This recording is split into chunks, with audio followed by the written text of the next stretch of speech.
Unahin ko na po yung mali. Number 1, yung pagiging makasarili.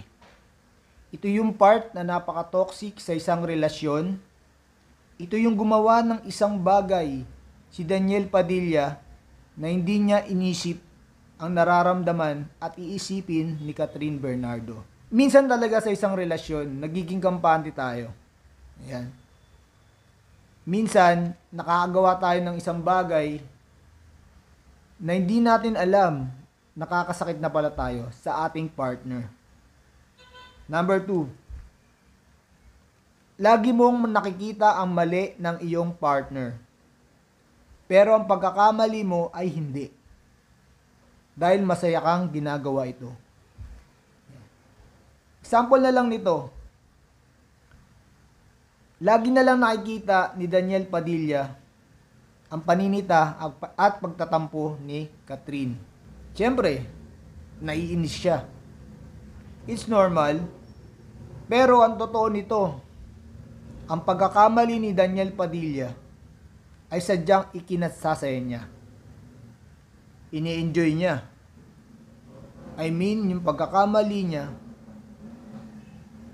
tinitake niya ito na isang kasiyahan para sa kanya. O diba?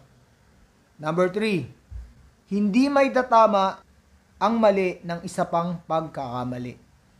Tama nga naman. Given na at first time ng babae o na-link sa isang babae si Daniel Padilla. At siya ay napatawad ni Catherine Bernardo. Right? Tama. Pag nagkamali tayo, boyfriend tayo, ang bawa ko, siyempre mahal tayo ng ating jowawi, ng ating asawa, papatawarin tayo. Walang mali sa pagpapatawad.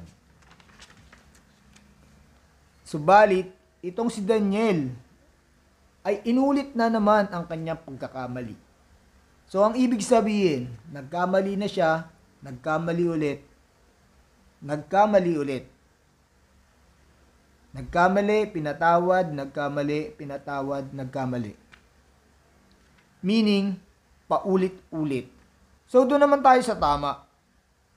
Number 1, pagiging totoo ninyo sa mga fans nyo at sa sarili ninyo. Kung may lamat na at di na masaya yung relationship nyo, then, let go. Diba? Bilib ako sa Katniel. Yan. Bilib ako sa Katniel.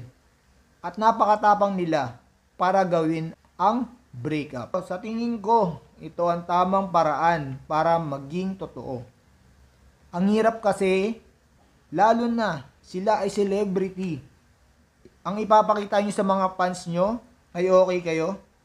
Pero deep inside, sa sarili ninyo, ay hindi. Nababalot na pala ng lungkot at pagdududa. Number 2, this breakup will tell you na kung talagang para sa'yo ang isang tao, mawala man siya ng mahabang panahon, magkikita pa rin kayo.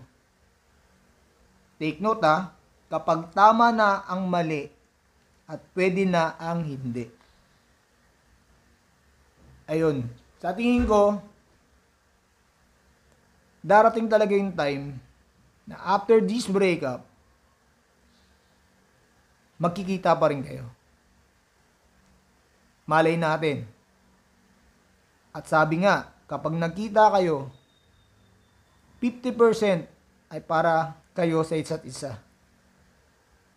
Yung another 50%, ayun yung chances na makakapag-usap kayo ulit at yung mga dati nyo na pagkakamali ay tama na.